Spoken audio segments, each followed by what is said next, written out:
All right. Good evening, everybody, and welcome to the Archangel Metatron as part of Angelology. It's great to see you all.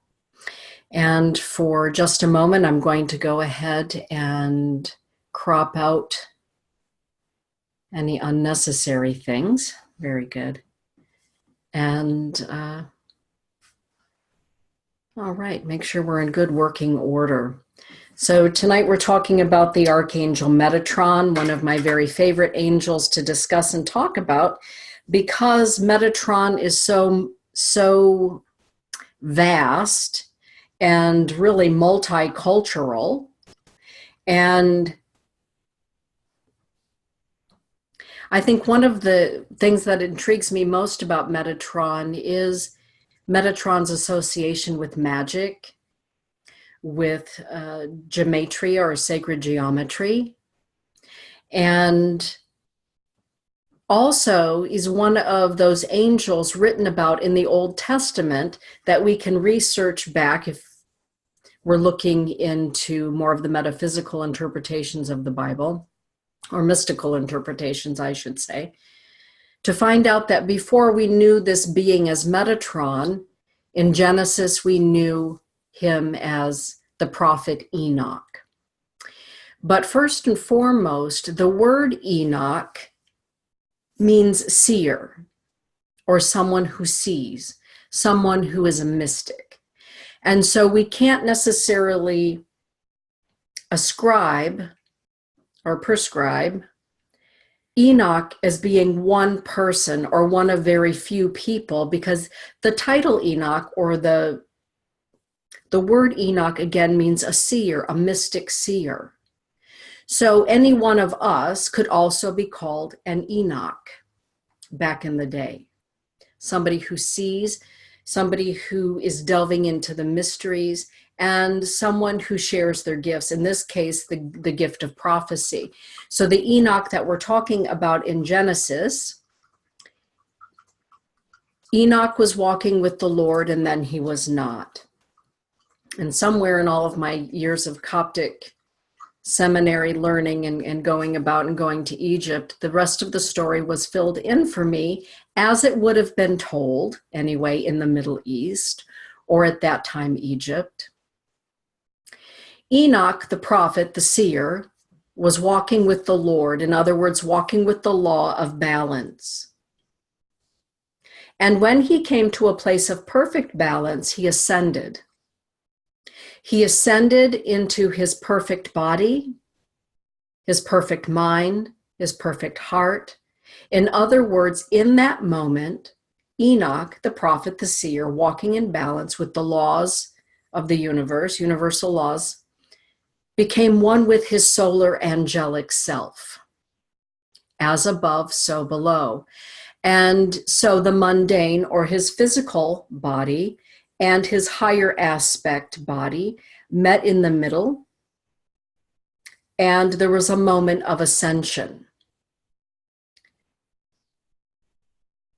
Metatron became his name in that moment. I believe that each and every one of us has the potential to become like Enoch, ascending into our solar angelic self, and becoming, how do I want to say this? At one with our divine nature. And this really is the teaching of the prophet Enoch at that time in Genesis, right? Genesis, in the beginning, Genesis, the Fool in the Tarot card, in the beginning. And the beginning is always re-beginning, right? We're always having new beginnings. And I don't know if we have an emergency. Just a moment, everybody, I'm sorry. We've had an awful lot of what seems to be emergencies with my kids lately. And when she calls twice in a row, then the mom worries begin. So Metatron represents our unification with our angelic self, our higher consciousness, our higher state of being. And at this time, some believe, astrologers believe, that in the center of our galaxy at this moment is the culmination of Metatron's cube, the Enochian cube.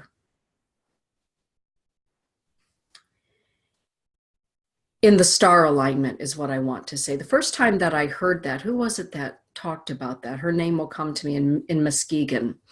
She was giving a lecture at Olivet College, and she mentioned that, yes, we're entering fully into the age of Aquarius, but at this time in the center of our galaxy, in the star formations, is the formation of the Enochian cube, or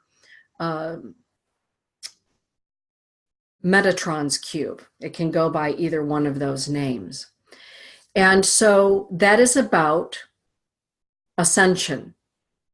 But if we truly believe, as above, so below, then if the stars in alignment in the heart and mind, the center of our galaxy at this time, are the Enochian cube or Metatron's cube, then what that says is, or potentially says is, this is a time of ascension on this earth. It's time for each one of us to ascend into our higher being, and as a group to ascend into a higher consciousness. And hopefully at some degree we're working on that here on Grandmother Earth and elsewhere. The premise of magic is understanding our interactions with all of the elements, commanding the elements, becoming alchemists in our physicality with non-physicality.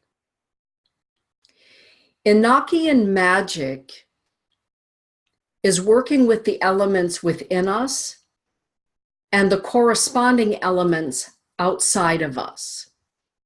Sometimes we might read about witch fire or witch water, right? The witch winds, witch, W-I-T-C-H. And the conjuring of those. So for instance, let's just talk about, metaphorically speaking, a witch drawing upon witch water. The witch water that lies within her, the waters within her body, multiply, spring forth in correspondence with or in relationship with the water around her or him. It's all about correspondences for the purpose of this first part of what we're talking about tonight. The Archangel Metatron is most often seen as an angel that we visualize above us, because above us represents our higher self, the higher ideals. Oh, good. No emergencies here, thank goodness. Thank you, Todd.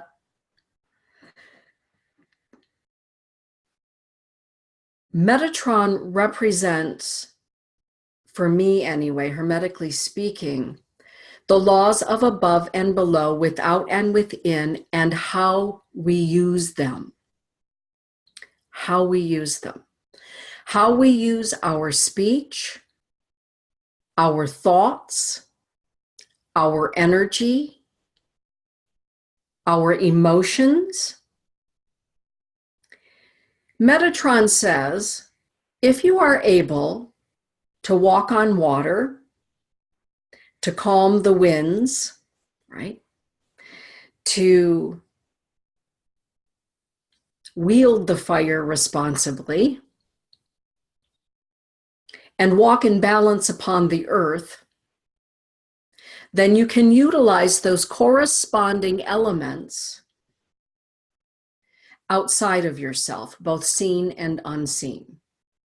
If we can walk on water, in other words, contain or maintain or keep our emotions in balance, emotions being water, If we can walk on those waters and we are able to control them,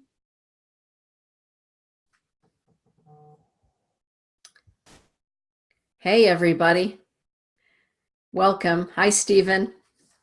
Hi Janice. We're talking about Enoch, the prophet Enoch, and Metatron's cube, and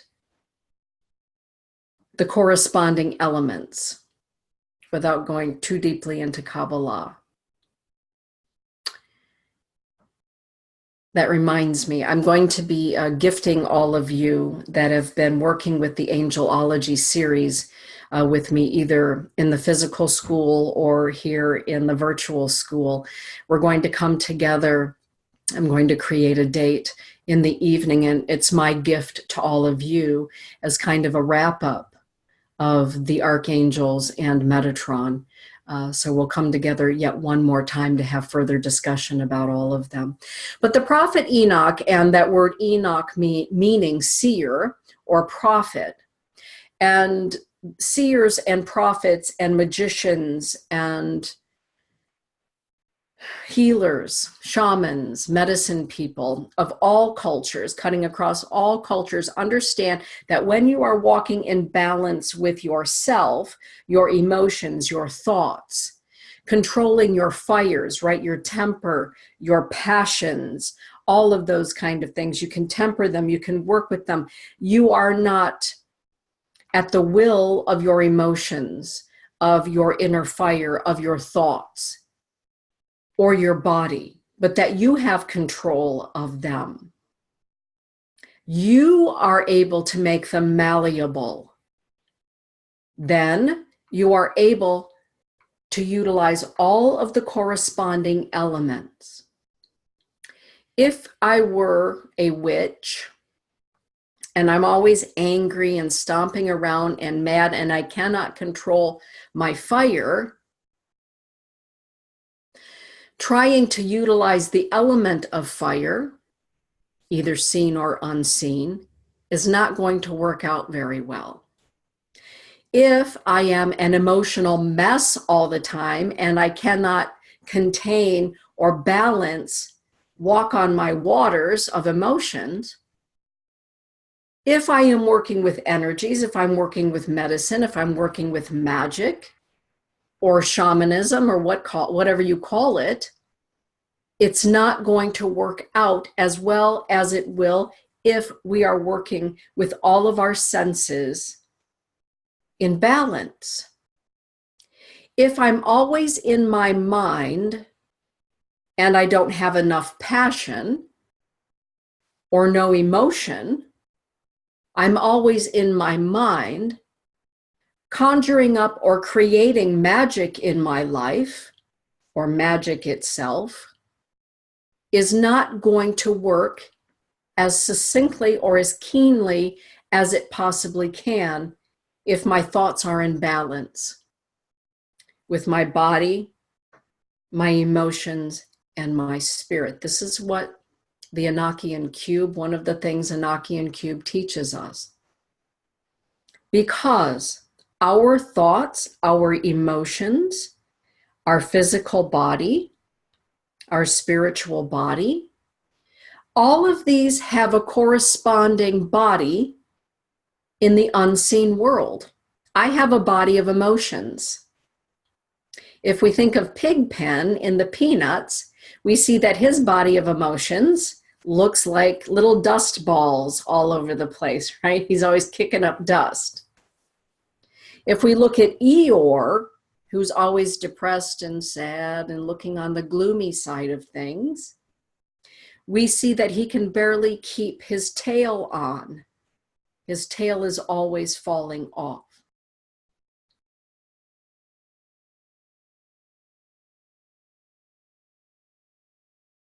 Balancing all of our thoughts, our emotions, our physicality, etc., is not about negating having emotions. It's not about being the ice queen or the ice king. It's about finding a place of balance with all of them.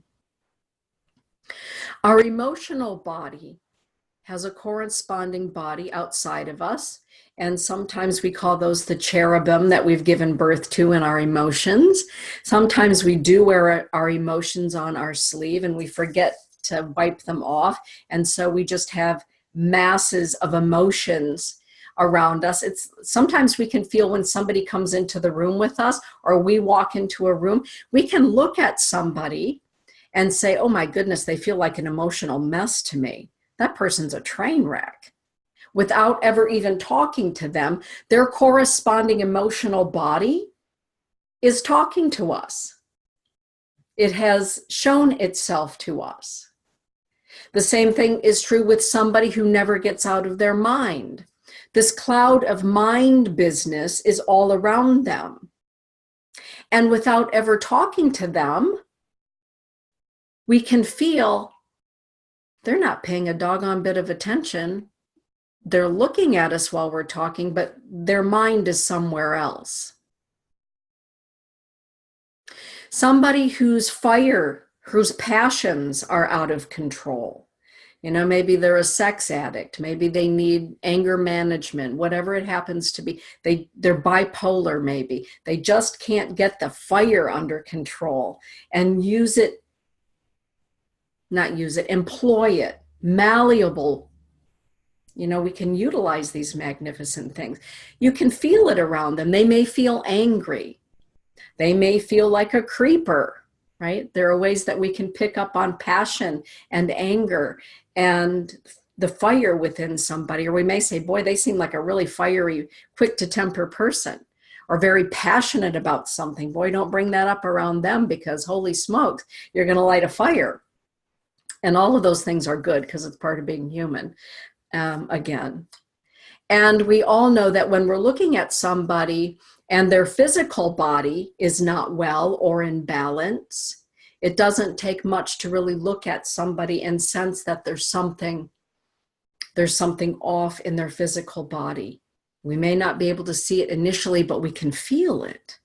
We can feel it in their aura. There's something wrong. Some other people, you look at them and you know that there's an imbalance. But all of our corresponding bodies here and our spirit body, if our spirit is not in balance, this is what it might feel like when we walk into a room. We may say, oh my goodness, that person seems awfully airy-fairy. Or, that person is not even walking in the real world part of the time. They're so far out there, they're not even in their body. Particularly if you are somebody who is practicing the spiritual arts or developing your own gifts and talents as a seer, as a sensitive, it is more important than ever to try to maintain balance. Otherwise, we really are having the potential of being like Aunt Clara in Bewitched, right? For some reason, Aunt Clara could never get it quite right. And she would just poof, show up in somebody's chimney or somebody's, right? Coming down in there, she'd be in the fireplace or at the front door. She never quite got it right. Or in some cases, we may say, oh, they put too many eyes of frog in the cauldron, and look what happened. There was an explosion. It's all about balance. When we are practicing to become more adept, Metatron says, first and foremost, if you want to reach into your higher self and acknowledge and work with this aspect that dances in the ethers and has its way, you need to make sure that your physical, your human life is as balanced as it can possibly be. I'm just going to take a little minute here and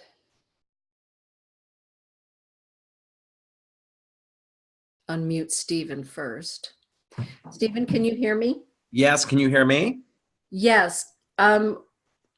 Do you have any thoughts or questions? And can you also share what Camille shared with all of us about this being a time where the Enochian cube or Metatron's cube is the formation in the center of our galaxy? Do you remember that lecture at Olivet? A little. I don't remember specifics other than just that we are coming into a time when it's easier for us to access all of this. Um, I'm sorry, I don't remember specifics that she said. Oh, that's fine. I just wondered if you had remembered.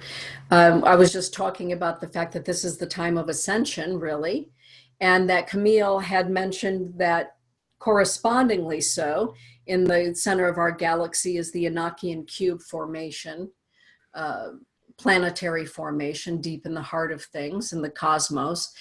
And I know that she teaches a lot of the ancient teachings and angelic teachings, which talk to us about the fact that this is a time where the veil is very thin because we're stepping into the fifth dimension of reality. And as you just said, it's easier to access. And are we accessing it in balanced ways or not? What would you add to that, Stephen? Well, just other than I was at a class she taught Monday night about guides and angels and all that, and she kind of explained from the novice up to people that have been studying for a time, but just that she stressed how easy it is to access all their help and to just ask. Yeah. She just stressed that, you have to ask. Yes. They're not going to stand by and say, oh, you need help, let me help you. Right. But if you ask, it's just there from whoever. Whether it's you're asking the archangels or your guardian angel or whoever, however you interpret that, or a spirit guide, just to ask. Okay. And she stressed that's just, and she stressed it doesn't matter if it's the Archangel, and she mentioned several, but Metatron or the big guns like me. And she did point out that it's Michael, not Michael. And, the way that you pronounce it, it's of the light, L. She stressed all that thing. Gabriel, Raphael, she says it's Michael and all that, but just to ask. And Metatron, too, she mentioned just ask. Yes. And it's not like they're higher up, or you don't have to go through your guardian angel you don't have to go through an ambassador to get up to the Metatron or to whoever. And she stressed that. Thank you, Stephen. You're welcome. Good. I wanted to just check in with what he was receiving from Camille. When we talk about corresponding elements, and if we truly understand, not believe, but we all know, we understand that if we do call upon Michael, it is connecting with Michael within, Raphael, Gavriel, Uriel, Metatron, or Enoch. It's connecting with that same beingness or being from the heart and mind of God that exists within us and all things. When we read, if you read the book of Enoch, I have this lovely copy that I absolutely adore. Very, very old copy. Well, to me, it's old anyway. I think it's 100 years old. A translation of early documents, Palestinian Jewish texts, in other words, pre-rabbinic. The book of Enoch, 1 Enoch. And this particular book was published in 1917, but of course the texts themselves are much older.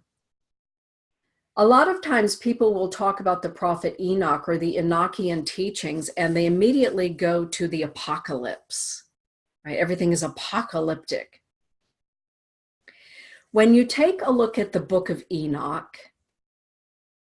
and you read it with Enochian eyes, or the eyes of a seer, or the eyes of a shaman or a magician, call it what you will, a mystic,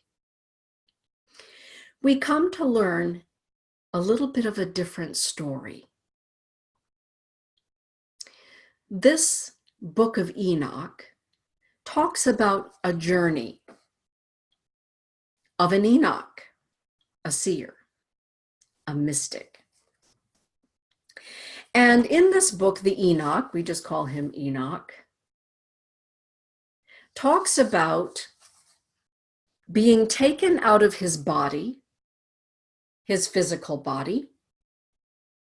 I'm going to go ahead and mute everybody's, there we go. Out of his physical body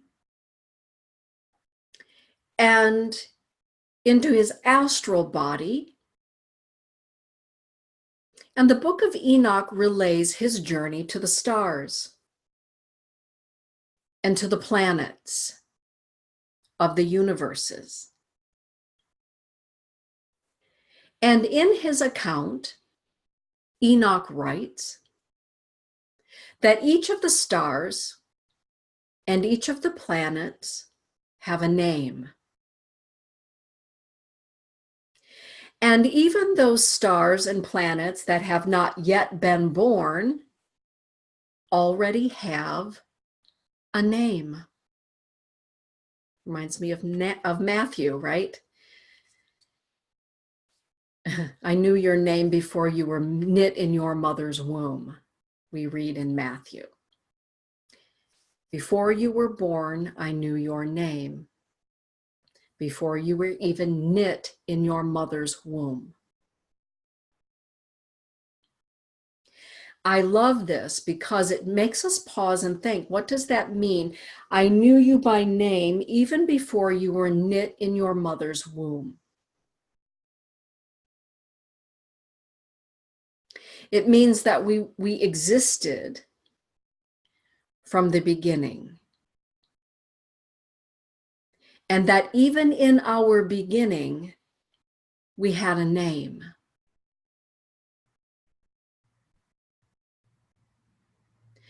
And we've talked before about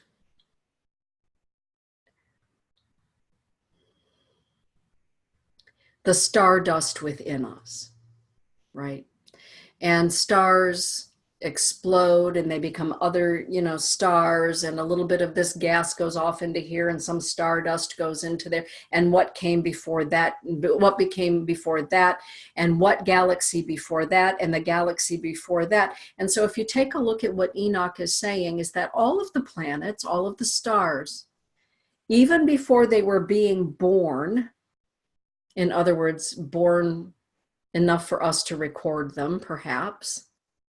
We only know about what we can record, right?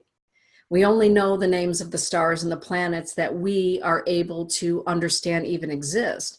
What about the stars and the planets that we don't even know exist because we haven't gotten that far yet? Maybe we haven't gone that far back yet. Anyway, that's a whole other conversation. But the beauty of this is, he reports that all of the stars and the planets had a name even before they were born. But more than that, he talks about the music of the planets. He talks about the music and the movement of the stars, and the movement and the music created by the movement and the gyrations of the planets and the stars. And he talks about the heavenly sounds. He talks about understanding that he was in the presence of alive beings with names. With names. When we study angelology, we know that most of the angels, at least that we are aware of, and I think over time we will become even more aware of their star correspondences. For me, I've always been taught, for instance, that Michael is associated with the dog star or the god star Sirius, which is also associated with Anubis.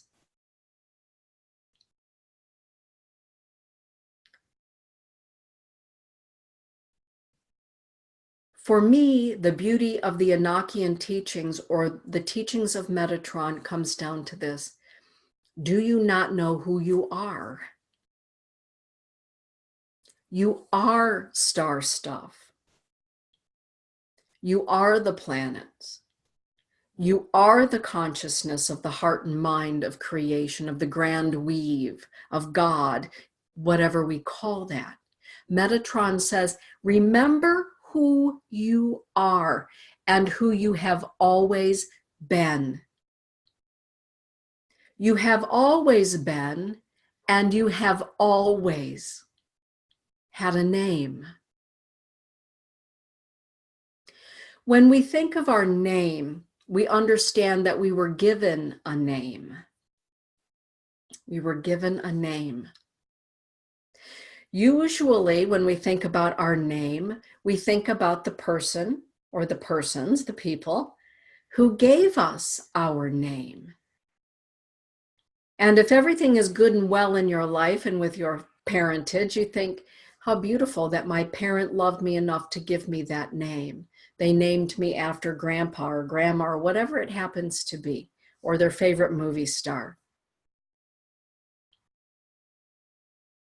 For me, this teaching represents love. And that at the source of our being, in the beginning of our being, we were born out of love and given a name, even before we were knit in our mother's womb. Thank you, Matthew.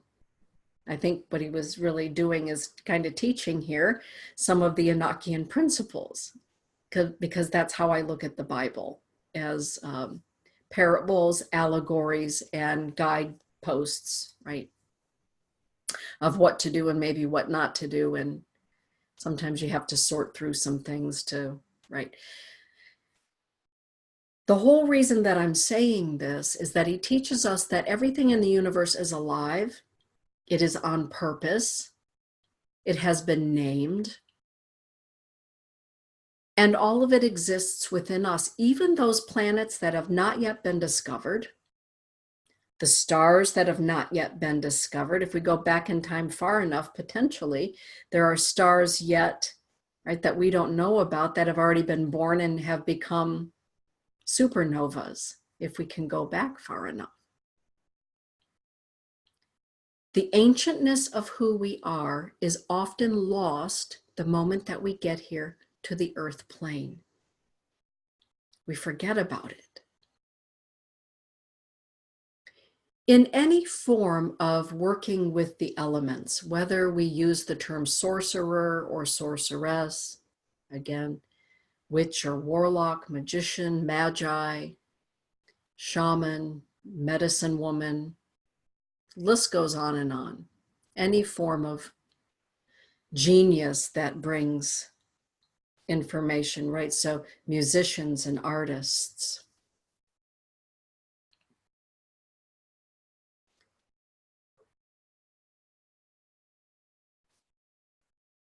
When we are walking in the knowing, not thinking or being, succumbing to the hyperbole of it all, when we know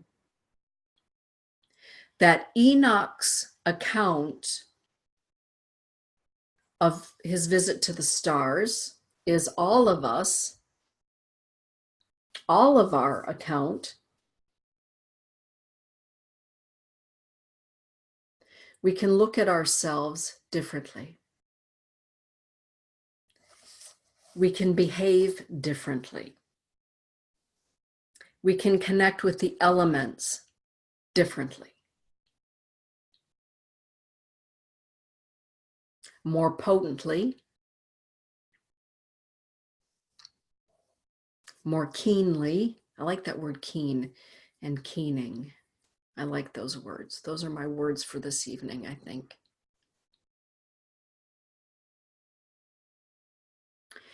Metatron teaches us that in order to ascend, we must descend. In order to ascend, we must also descend. The deeper we are able to descend, the greater the heights we are able to reach, says Metatron. This is where I use my illusion of the shrub. The shrub God loved the shrubs. I love shrubs. But the shrubs, their roots aren't necessarily very spread out or very deep. They're kind of just right there for most shrubs, not all shrubs. And shrubs grow to be shrub height. The really tall pines out there in the enchanted forest, they may not grow really deep in their roots, but the roots are very vast and spread out. They say that the roots of a pine tree are at least equal to the height of the pine tree, which means that my pine trees have some roots that could potentially be really near my home. The oak trees, the maple trees, all of the hawthorn trees out back have very deep roots, and they grow tall.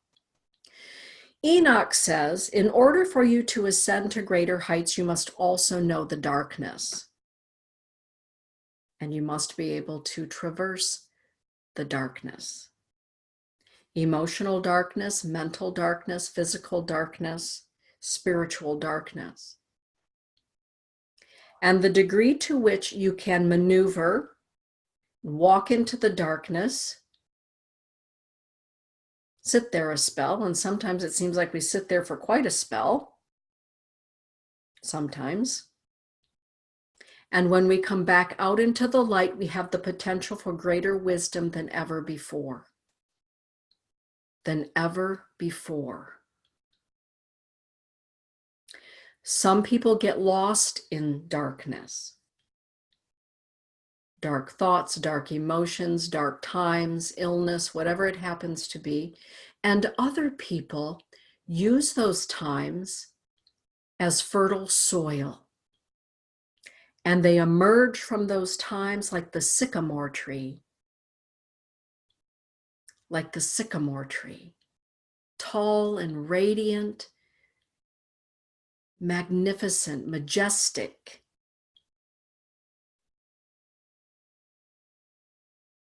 And more ready than ever to go back down into the fertile soils, even deeper, bringing back the wisdom of having visited those places. And again, the world tree grows even larger. The Yggdrasil tree all of a sudden is wide as it is tall, and the roots are deep. And every time that we do this, Metatron teaches us that where the tree meets the earth, in this point right here, as we are descending and we get to this place, we are walking through what some call the halls of Amenti, the halls of change. The Great Pyramid of Giza, when you walk in, it's not a grand door. Some people think there are great big French doors when you walk into the pyramid there.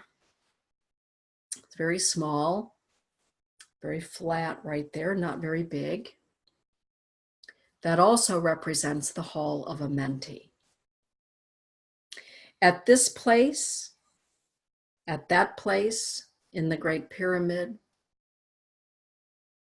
at the pivotal point where we know we are going to be going in deep,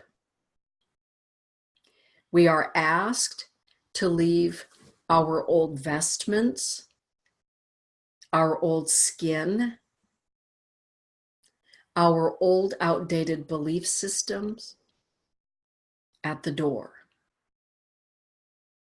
We are asked to travel lightly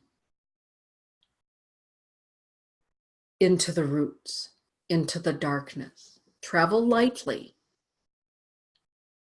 Leave the old cloak behind. Leave the vestiges of what once served you behind. And let's go consciously into the dark night. Or as John of the Cross says, with the light of your soul. Travel lightly.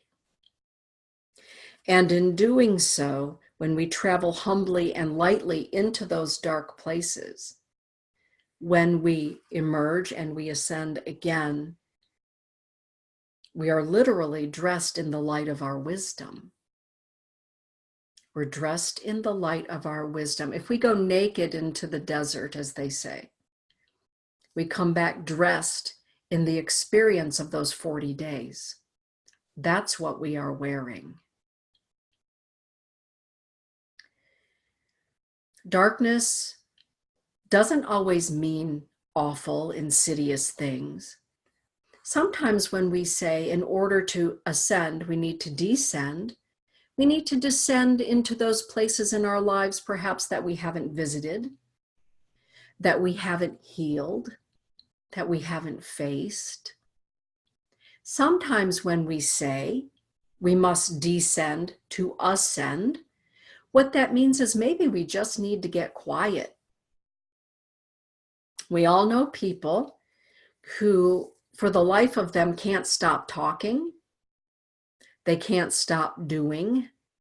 They are in perpetual motion because they don't understand the fertile soil of silence and being. They either don't understand it, it scares them, they're not ready for it, they get all nervous and jerky, right? Those are also the places that we're asked to descend into, the quiet of our soul, the darkness, the fertility, right, of our soul. And I love this little beauty here, the dark Madonna, the black Madonna. She's beautifully there at Rocamadour in France. And she represents this principle that I'm talking about, I believe, beautifully. The black Madonna represents the void, the darkness, from which all things emanate and to which all things return. In the morning, the sun rises out of the darkened sky, and in the evening, the sun sets into the darkened sky. This particular version of the Black Madonna also includes what we would call the Christ child, holding the world. Holding the world. Sometimes we see her standing on a globe, but in this case, what some people believe she is saying is that out of the void we are born, out of the void we return, and when we return, we give birth to our light, the Christed child. And in understanding this principle, we hold the world. If we see her standing on the globe, the principle then is, I have given birth to the sun, S-U-N. I have given birth to the sun, and in doing so, I have ascended beyond the materialism of the world. Giving birth to the sun, if we're talking about Enoch and Metatron, means the merging with our solar, S-O-L-A-R, angelic self. When we go into the void, we return with our wisdom. We give birth to our Christed light. And in doing so, we have risen above the mundane. And we are not owned by the world, but the world is in the palm of our hands. We are part and parcel of it. And so here we see that he is holding the earth. And here he is holding the sun. Grandmother Earth, grandfather sun. The male and the female are in perfect balance in this Christed child's hands, sitting in the lap of the void, the birther of all things, the Sophia. Sophia is wisdom. We go into the void to meet the Sophia, our Sophia, us as Sophia. And we are born again in balance between the male and the female. earth, and sky.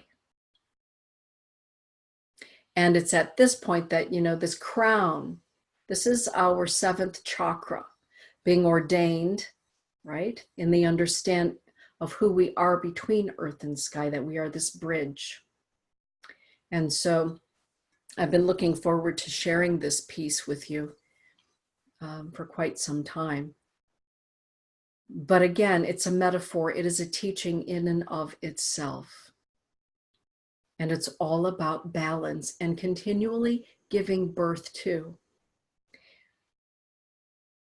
The double star tetrahedron, also known as the Merkaba, also represents this teaching that we're talking about, being in balance.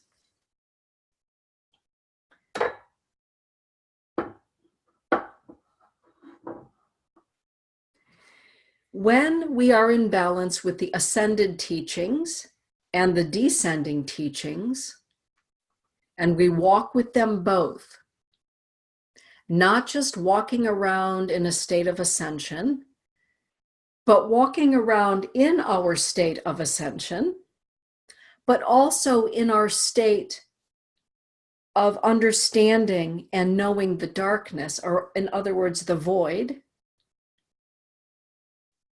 in our humanity, in our physicality.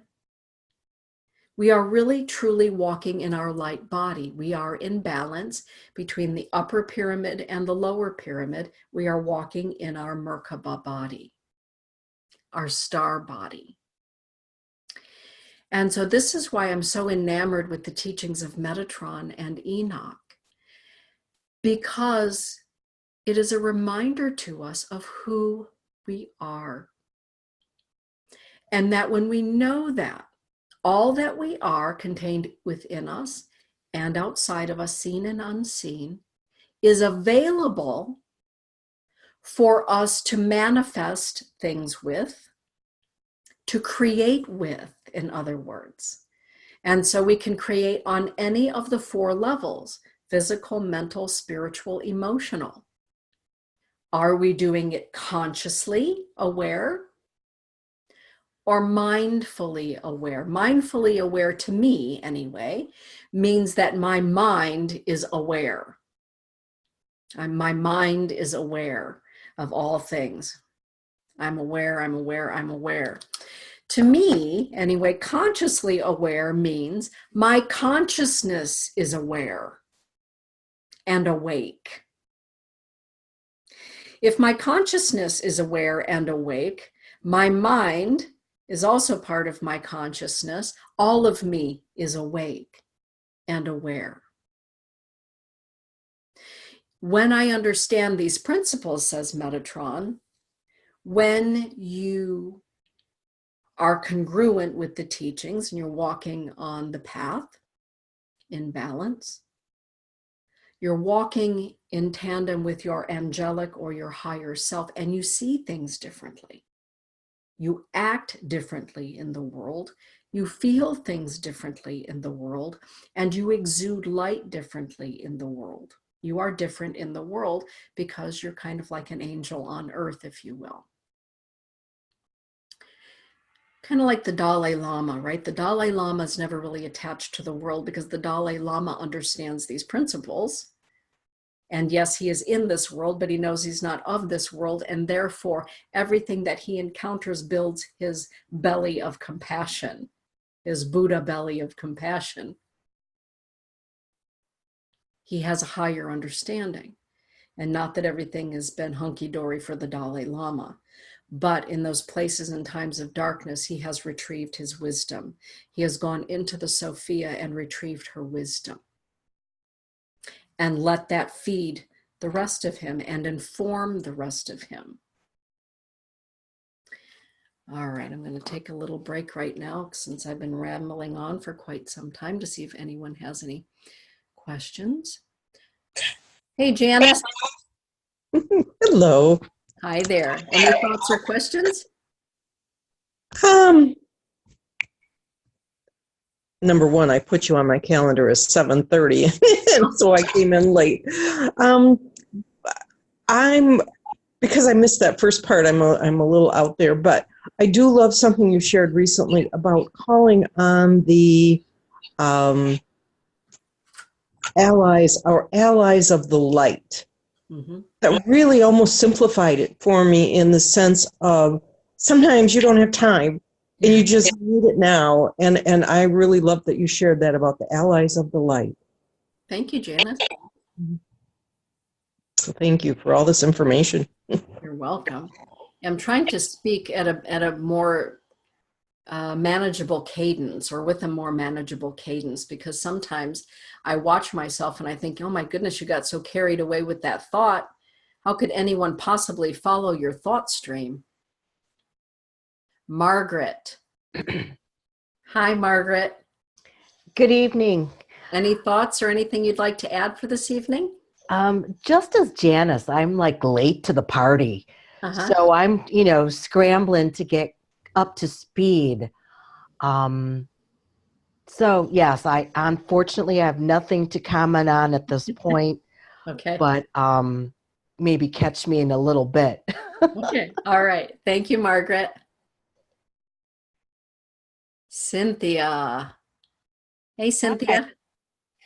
It is the theme for the evening, but I think that most of us here tonight can relate, especially in these winter months too, that going into the darkness and being still and being aware, working on going in and working on that inner place where you do have to meet the darkness in order to find your light. Mm-hmm. Thank you, Cynthia. Mm-hmm. Yeah. Thank you for that. I appreciate it.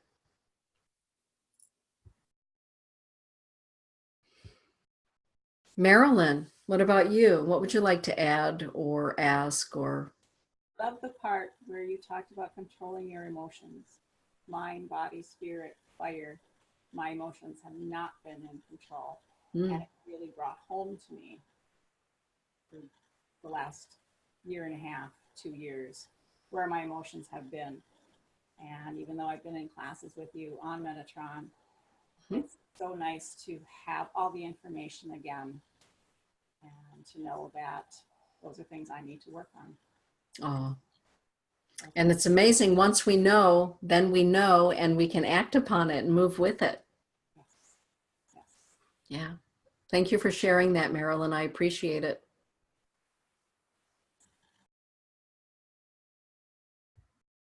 Rob, what say you? Well, one, I know a lot of people that had it down at 7:30. The Facebook group actually said 7:30, but the email invitation came across at 7.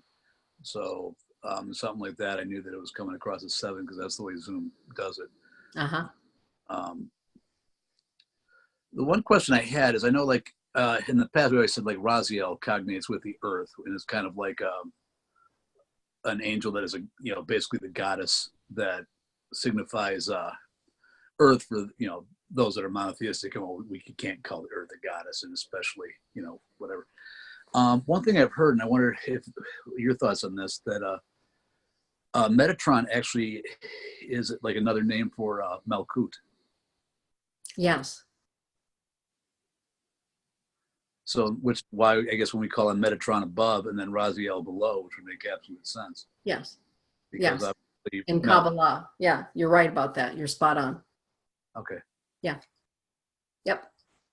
Thank you for sharing that. You're welcome. Yes. And I'll try to quit moving around, but my apartment's cold.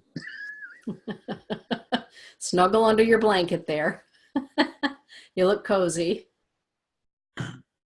Okay, Stephen, any other thoughts or anything you'd like to share about that? Well, again, I've heard you teach about Metatron references before, but like Marilyn said, it's nice to be reminded of all these things. But what struck with me tonight is the thought that you need to descend into the darkness in order to further ascend into the light. And I think it just gives us new meaning to, oh, I see the light at the end of the tunnel, Yeah. knowing that this is just part of it. And it's okay. I mean, sometimes we have to remember that, okay, I'm going through a dark time right now, but there will be that light at the end of the tunnel. Yeah. And thank you for that reminder. Well, thank you, Stephen. I appreciate that. And yes, the light at the end of the tunnel, boy, sometimes that tunnel seems awfully doggone long. Like, is this tunnel ever going to end? Exactly. Yeah. And so the question then can be, what am I learning while I'm in this darkened tunnel? And sometimes in our humanity, it's like, why do I have to learn anything at all? This is just awful. And I want it to end. I just want it to end. In our humanness, we just want it to end. And we can't see perhaps the dark light until a friend calls or drops a note or text messages. And then all of a sudden, the light clicks on, that there is hope, that there is something out there for us. And Metatron teaches us that sometimes we are the only hands that the heavens have on earth. So when we have an inspiration, in those times, Metatron teaches us, go with that inspiration, reach out. You never know how somebody's going to be affected or enhanced.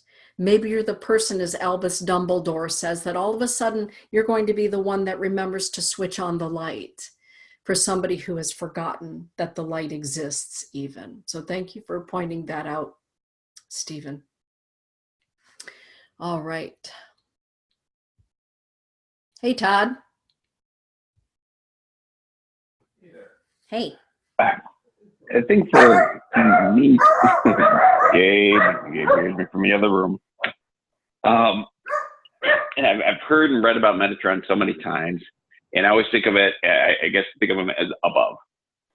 But when you started the class out today, and we're talking about the different things and the balancing of the elements and stuff, and to me, some more of an alchemist.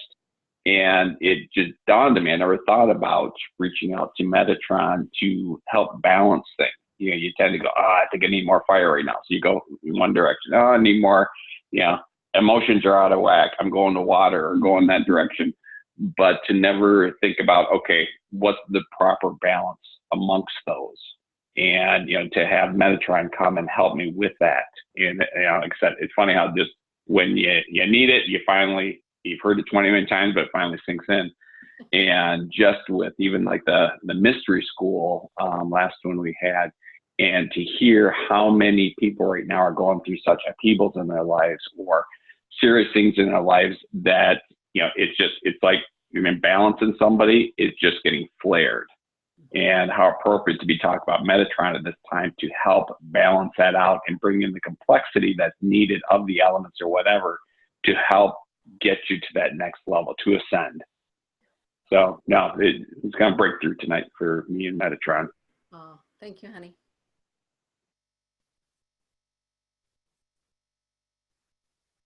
All right. Making sure that I had a chance to visit with everybody. Very good.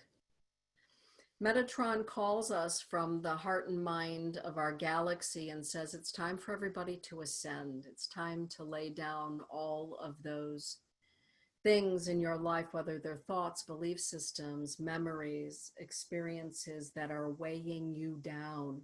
What is it that is shackling, right? Has you shackled? Release yourself from the shackles and ascend.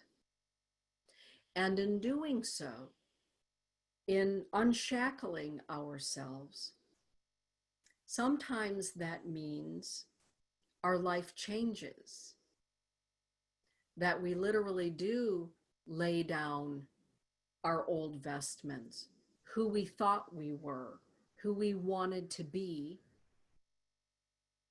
in order to become who we're supposed to become. In order to really walk in our fullest potential. So that when we, show up at the pearly gates for a nice review of things, we can take a look back and say, oh my goodness, I think I did a pretty good job. But boy, it hurt. At times it hurt. But when I look at it from the Metatron's view, I can see the higher picture. I can see the higher view of things. I can see the whole landscape, not just part and parcel, a little bit of the landscape, but the whole landscape. And Metatron says, don't get too comfortable in your most recent change, because you will be called to descend again and rise once more. In our busyness here in the West, because we tend to be rather busy people, one of the pieces that we sometimes miss when we're talking about all of this is when we rise up from, lack of a better way of putting it, but when we get back to that hall of Amenti, we've been down to the pit of the pyramid, we climb our way back up through the root system of our world tree, and we find ourselves on terra firma. Oftentimes, when we're in this space, we forget to take time to integrate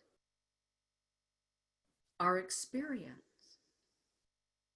I know people that will run from one thing to the next experience without ever taking a breath or taking the pause to reflect on where they've been, what they felt, what they saw, what they smelled, what they heard,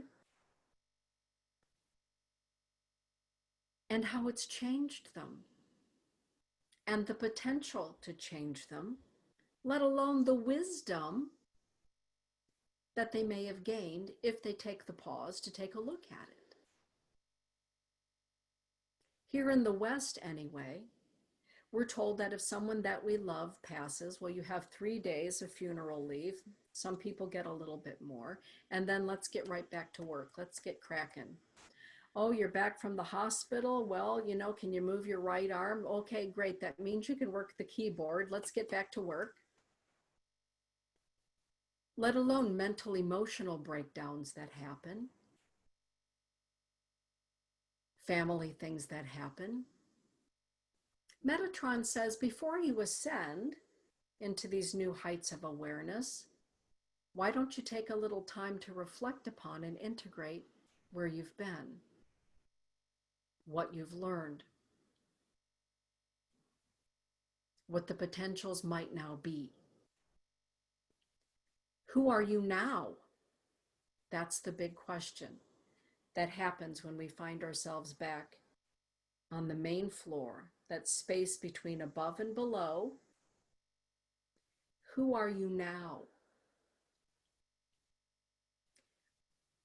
I think it's rather uncommon for people to really take a look at that question. Who am I now that my loved one has passed on? Who am I now that I'm no longer the CEO of the company? Who am I now that I'm battling an illness? Who am I now? Right? Who am I now? And in that thinking about who am I now, it goes further than that. Who are all of the people around me now to me? Who are they to me now? What do they represent to me? And we can go further. Not only who am I now, who are they to me now? Who am I to them now? And what about my belief systems? What are those to me now? What do those represent to me now? And what do I represent to those old belief systems now? Who am I now? I had the experience, I'm different. This is how I feel I'm different. They see me differently. I think differently. I believe differently. They know that I believe differently now. And where do we go from here? And sometimes that means our belief systems, people, situations, communities stay while we continue to ascend on our path into our higher wisdom. We're not really leaving them behind. We're simply leaving them in that place as we continue on. And we can either drag them around like a ball in a chain, saying you're coming with me, whether you like it or not, or we can honor the process. Because not everybody is going to understand the fertile soils that you have found yourself in, who you've become, what you now believe, how you now behave and act in the world, let alone the wisdom that came with it and the higher understanding of who you are in the universe, the broader picture. Some people don't have a very broad picture of things. Doesn't matter what they've been through, the picture stays the same, and that's okay. That's perfectly fine. But when we're consciously aware as seers in the world, we see things and feel things differently. For me, I always think to myself that the universal teachings don't change, but our understanding of them does. Our understanding of them does. For me, that's how I look at it. Metatron, that angelic presence that is within each and every one of us, part of our solar angelic self, this solar plexus that we have, this light within us, this sun, S-U-N, within us. We are all the sons of God. S-U-N-S, S. Each and every one of us, just like that beautiful statue, each and every one of us is a sun, a light of God, the Creator, Yahweh, Wakantanka, Allah. We are a light of that divine, expressing and experiencing and growing and growing. If we believe and understand that we are God in expression or creation in expression, we are always expanding in order to understand ourselves. We're always informing. I always think to myself, whenever I'm doing something, I'm reporting back to the center of our galactic universe. Somewhere in my energy body, I'm reporting back to the central, information station in the heart of the galaxy. And in that, my experience becomes the overall experience.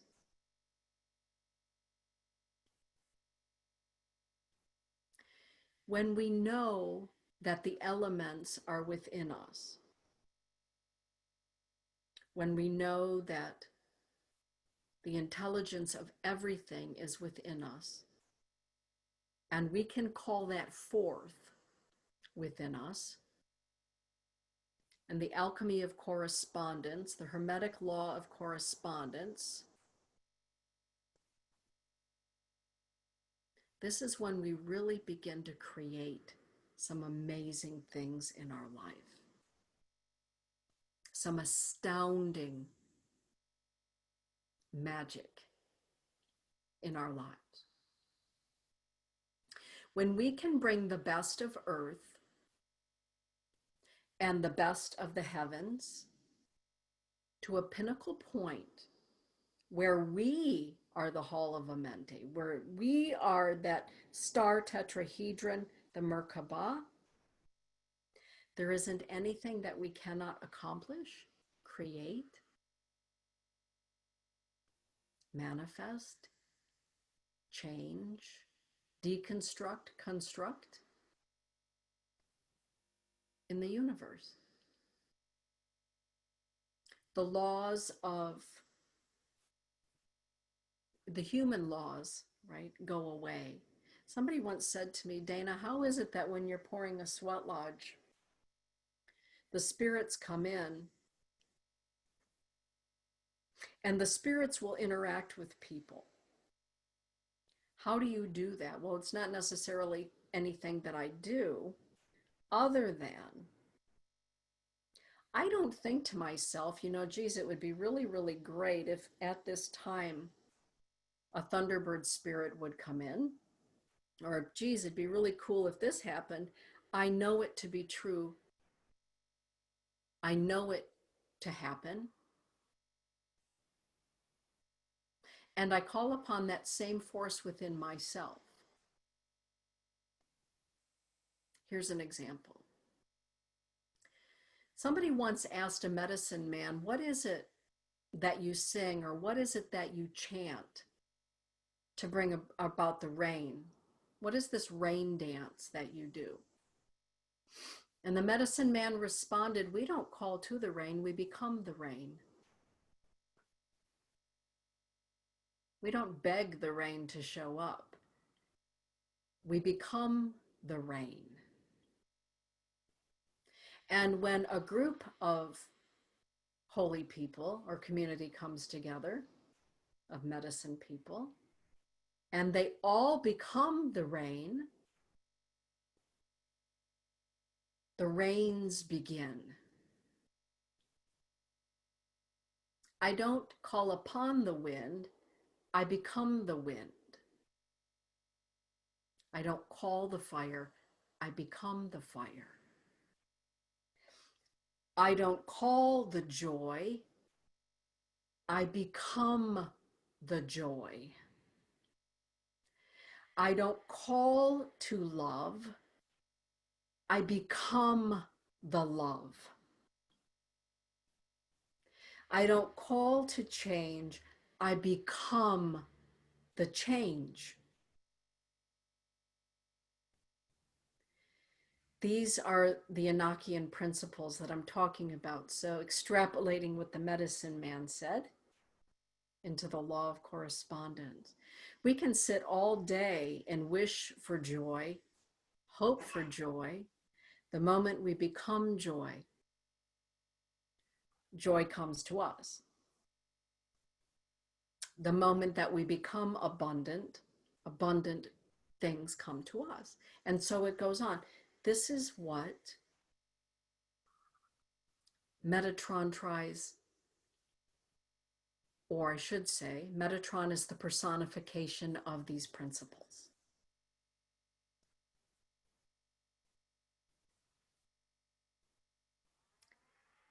I can try all day to be wise, but I need to become wise in order to have wisdom.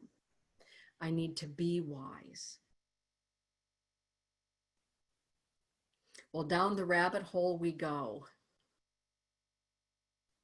Down the rabbit hole we go. We can call to the light, or we can become the light. And when we become the light, the moment that we say, in one way or another to the universe, I am a light worker, I am going to shine my little old light, this light of mine, it is shining, and I just want to get out there and shine my light. I want to bring some light to this world. The universe says, marvelous. Cynthia, get ready. We're going to bring it to you, baby. And we're going to show you just how bright your light is. And we're going to show you how bright it is by taking you into the darkened corridors of your emotions, of your mind, of your memories, of your past lives, perhaps, in order for you to shine the light in there and to see things differently and to gain wisdom from those places. Marilyn, you want to shine your light? We're going to take you down the rabbit hole of emotions, of disloyalty, of disharmony, of betrayal. And in those darkened corridors, you are going to see just how brilliantly and eternally your light shines. Because even disloyalty, dishonesty, betrayal cannot dim your light. Do you see how bright you are? Isn't that marvelous? Margaret, you want to shine your light? We're going to take you into the darkened corridors of your family's past, of the ancestral atrocities that your relatives endured.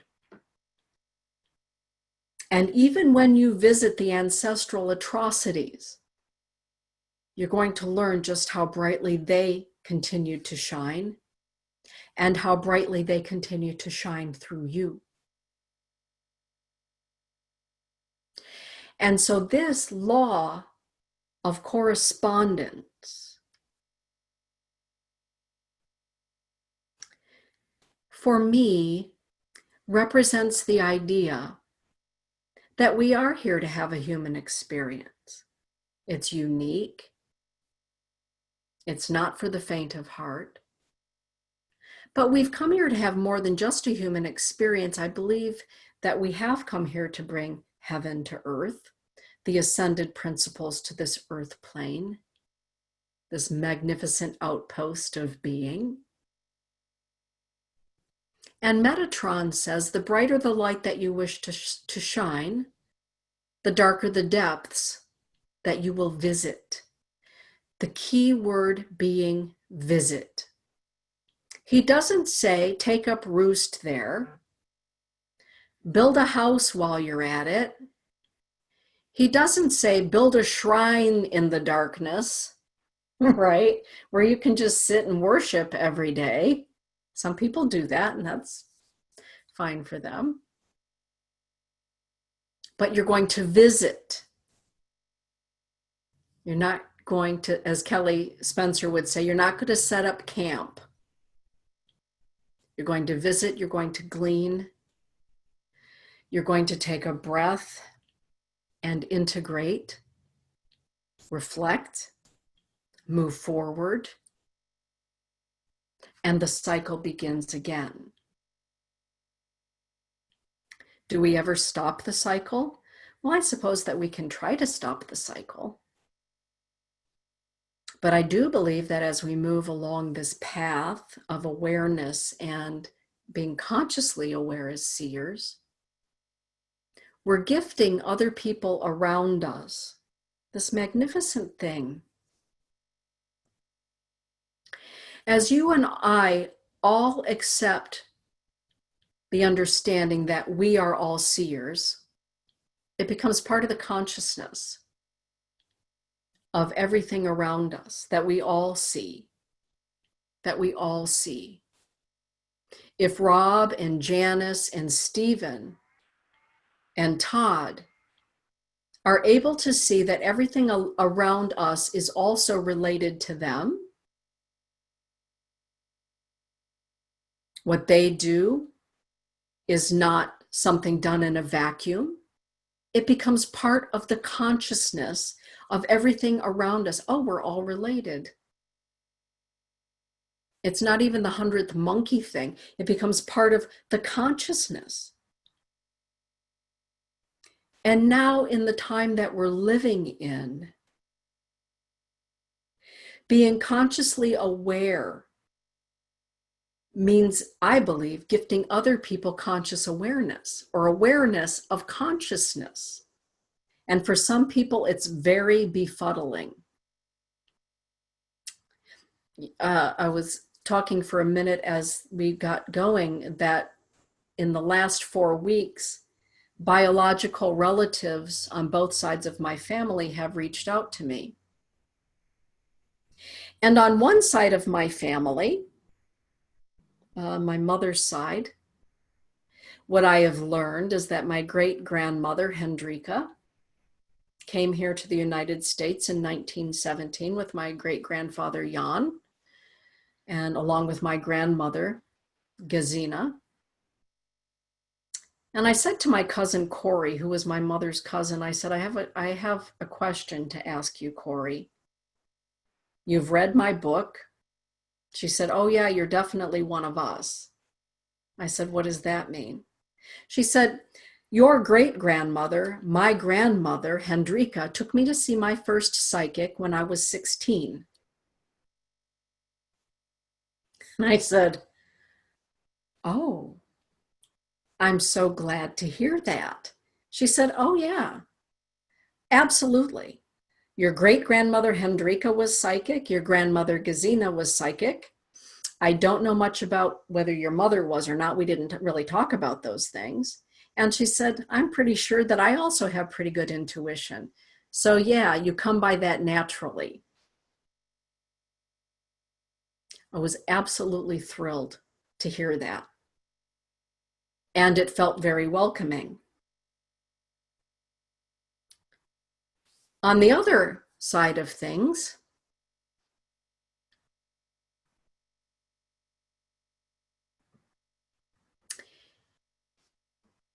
I'm not so certain about whether or not that's conversation open for discussion.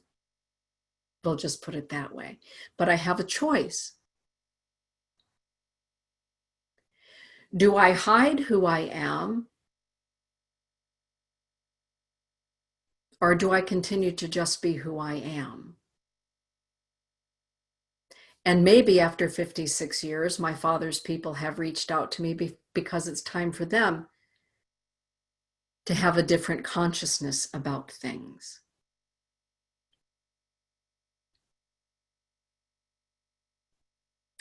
Metatron asks that question.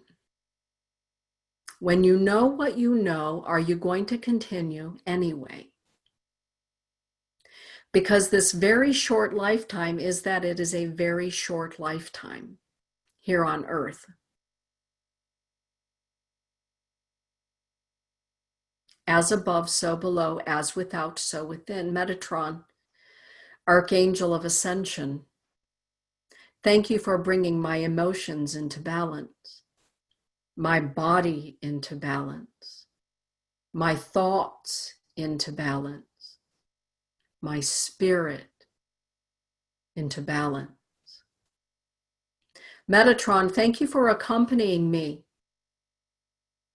in the darkened, fertile places.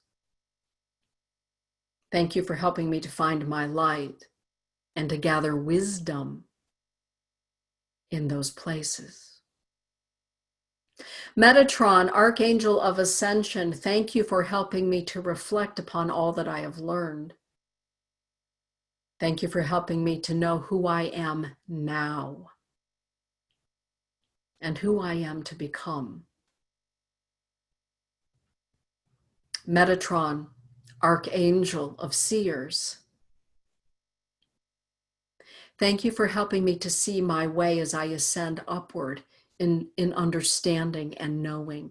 Thank you. Thank you for helping me to understand as only I can understand the higher wisdom teachings. We don't all understand them the same. We don't receive them the same. We don't extrapolate them from anywhere the same. We are all that unique. Thank you for helping me to understand them as I can understand them. Metatron, thank you for helping me to bring the highest aspect of who I am,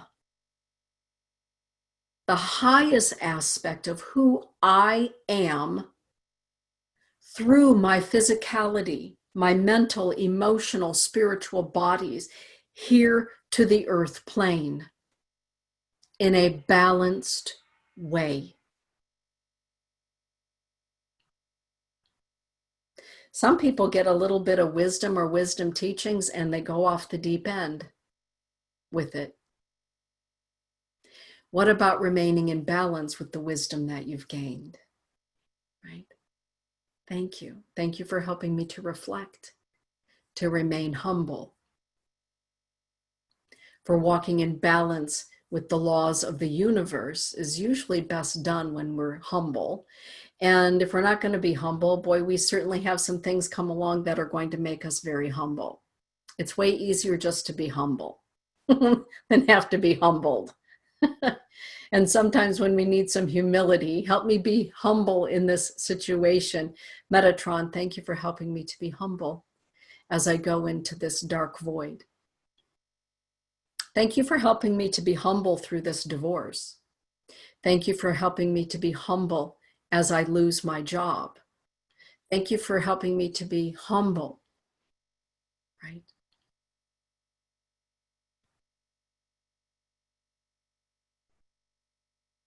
There's a lot of wisdom. A humble vessel is a vessel that has been emptied of the superfluous. There's a lot more room for higher wisdom teachings in a vessel that has been emptied of worrying about what the Kardashians are doing this week on TV, right? So with that, everyone, I'm just going to take just a moment to ask you all to take a deep breath. And as seers, I'm going to ask you just to take a moment to be awake and to be aware. First and foremost, by feeling your body.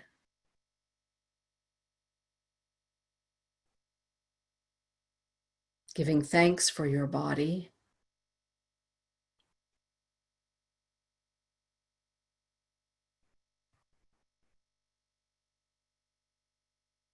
Michael, Archangel, thank you for standing at my right-hand side.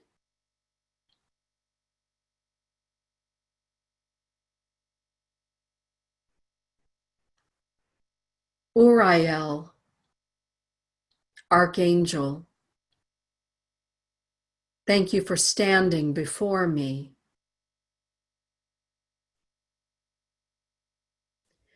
Gavriel, Archangel, thank you for standing at my left-hand side.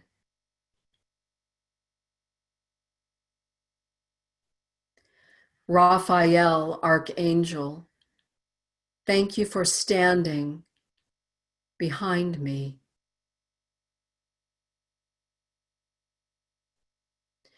Raziel, Archangel, Grandmother Earth, thank you for living and having your way beneath my feet. Archangel Metatron, Malkuth, Enoch, Mystic Seer, thank you for helping me to see my life, my purpose, my soul's avocation, and the light of my soul through my ascended self, my I am presence. Knowing that while I walk this earth, my essence is the light and the love of all things. And so it is.